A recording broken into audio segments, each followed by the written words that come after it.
우리나라 지방소멸 위험 현황을 보면요, 무려 118곳이 소멸 위험 지역으로 분류된다고 합니다. 지방 소멸이 빨라지면서 지역 경제를 살리기 위해서 마을이나 골목 단위의 사업도 속속 등장하고 있습니다. 지역 상권, 최근 각광받고 있는 로컬 이야기 한번 해보려고 하는데요. 이번 모두의 경제 시간은 지난주에 이어 골목 경제 시리즈 이어갑니다. 지난 시간에는 사라져가는 골목 상권, 그 원인과 해결 방안까지 진단해봤는데요. 무엇보다 상권 쇠락이 심각한 곳은 바로 지방입니다. 맞습니다. 그래서 오늘은 지역 상권, 최근 각광받고 있는 로컬 이야기 한번 해보려고 하는데요. 네, 상권 활성화 전문 컨설팅 기업 한국시장경영원 김명희 대표님과 함께합니다.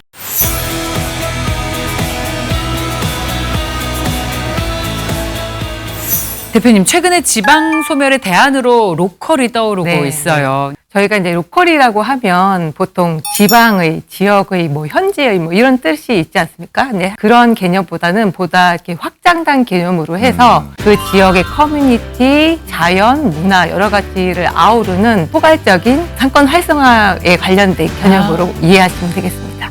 그래서 저희가 로컬 사업과 창업의 현장을 직접 찾아가 봤습니다. 침체됐던 마을에 어떻게 돈과 사람들이 몰리게 됐는지 함께 만나보시죠.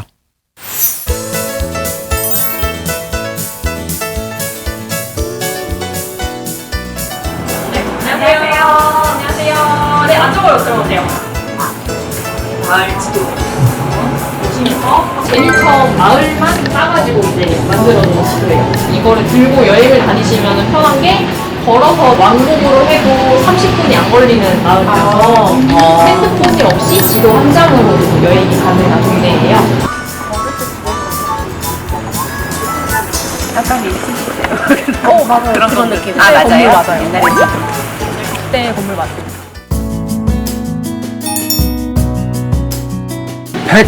100년하고도 1년 지났어요.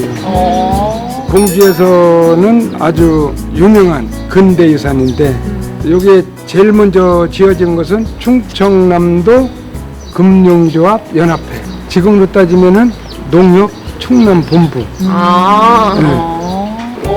한국에 저쪽이 아니지 않았어요.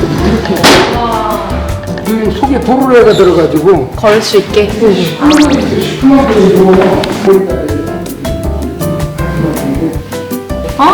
엘레강스하죠. 너무. 그죠? 너무 예쁘다. 공간도 너무 좋긴 하네요. 이거 봐요, 이것도. 이런 거. 여기 재생 사업하고 원도심을 살린 성공 사례라고 해서 궁금해서 한번 알았어요. 여기는 1950년대 정도 건물로 추정이 되고 지금은 카페로 사용하고 있는 곳이에요. 주문 안 하시고 네. 와 풍경 소리 너무 여기 우물가예요. 이렇게 나오긴 하거든요. 저희 공주 재민천이 옛날 원도심에서 죽어가던 마을을 이제 살리는 그런 활동을 많이 했던 곳이어가지고 청년 창업 공간이라든지 마을의 자원들을 함께 보여드리는 투어를 진행하고 있습니다. 작은 공주. 아니요. 아니요. 얘네 스토리가 있더라고요. 여기가 한마을이나. 시에서 운영하는 게스트하우스라고. 시에서 직접 운영을 하고 있어요. 시대생 사업을 했을 때 이제 조성을 해서 한 거고 여기가 아무래도 옛날에 학교가 되게 많았어요. 여기가 그래서 유학을 오는 경우가 많아서 하수업이 맞아. 되게 여기에 주요 산업이었어가지고 그거를 살려서 이제 이거를 조성한 거죠. 그런데 마당이 있으니까 너무 좋구나.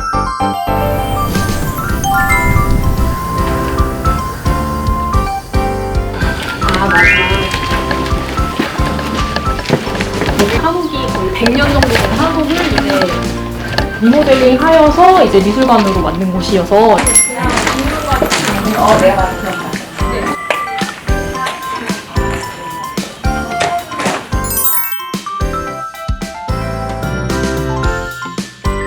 여기는 구인으로 운영되는 곳이고요. 저기 전화번호 사장님께 연락을 하면 이제 저희 비밀번호를 알려드립니다.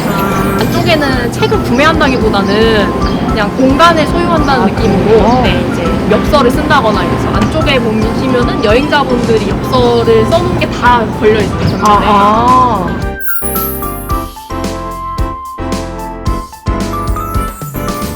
옛 건물 살린 곳도 있고, 그다음에 리모델링해서 또 예쁘게 꾸민 곳도 있고, 나무 하나, 벽 하나, 지붕 하나도 봤을 때 아 예쁘다, 뭐 길을 보면 깨끗하다, 한번 들어가 볼까 이런 생각들을 많이 들게끔 만들어 온 것 같아요. 우리도 이렇게 바뀔 수 있구나. 그런 오히려 희망. 캐스천 마크에서 느낌표로 바뀌었어요. 누군가가 이렇게 연결 고리 같은 역할만 해주면 되게 좋을 것 같아요.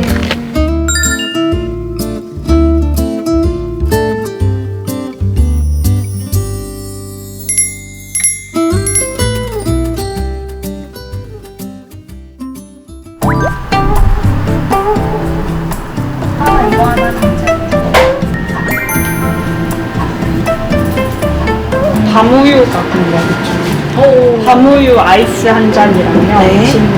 그러면 저는 동이밤 크림 콜드브루 한 잔이요.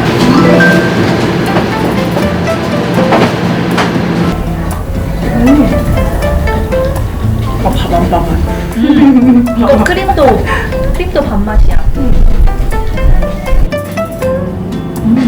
맛있어요? 밤에 아예 통째로 올라가거든요. 지역마다 특산물이 있잖아요. 근데 거기밖에 먹을 수 없는 것들이 있어서 그거 약간 찾아다니는 맛이 있는 것 같습니다.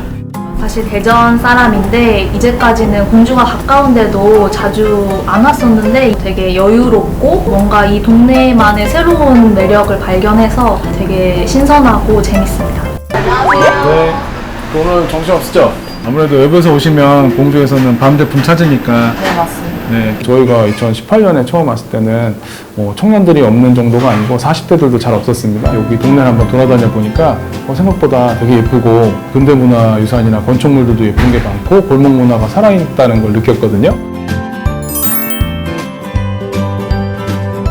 예전에 저희가 식당이나 카페들이 몇 개 없었을 때는 좀 제한적으로 여기서 소비를 하시거나 아니면 잠만 주무시고 다른 지역에 가서 소비를 하시는 경우들이 있었는데요. 주변에 보면 식당하고 카페들이 창업이 좀 늘어났었고요.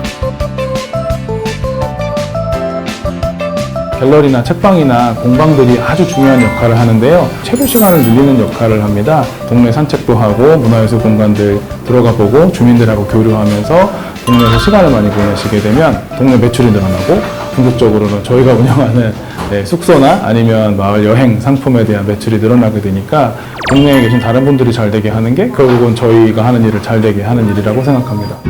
되게 다양한 책이 많다. 너무 슬픈데 재밌게. 그냥 주말에 여유롭게 시간을 보내기 되게 좋은 곳들이 많아요.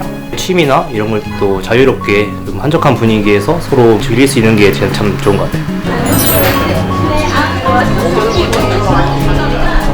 젊은 사람이 창업을 시도한 거는 제가 거의 최초로 알고 있습니다.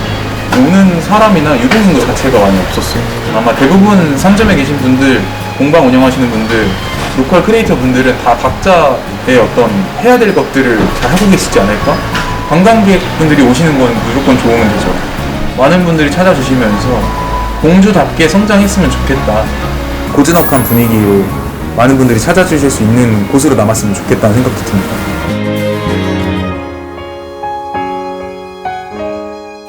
마을의 역사를 유지하면서도 트렌디한 공주를 보면서 나만 알고 싶은 여행지가 아닌가라는 생각이 들었습니다. 네, 사업이나 창업, 투자 측면에서도 롤모델로 삼는 그런 마을 프로젝트. 바로 이번에 본 우리 충남 공주 지역이 대표적인 사례로 보이는데 대표님은 어떻게 보셨어요?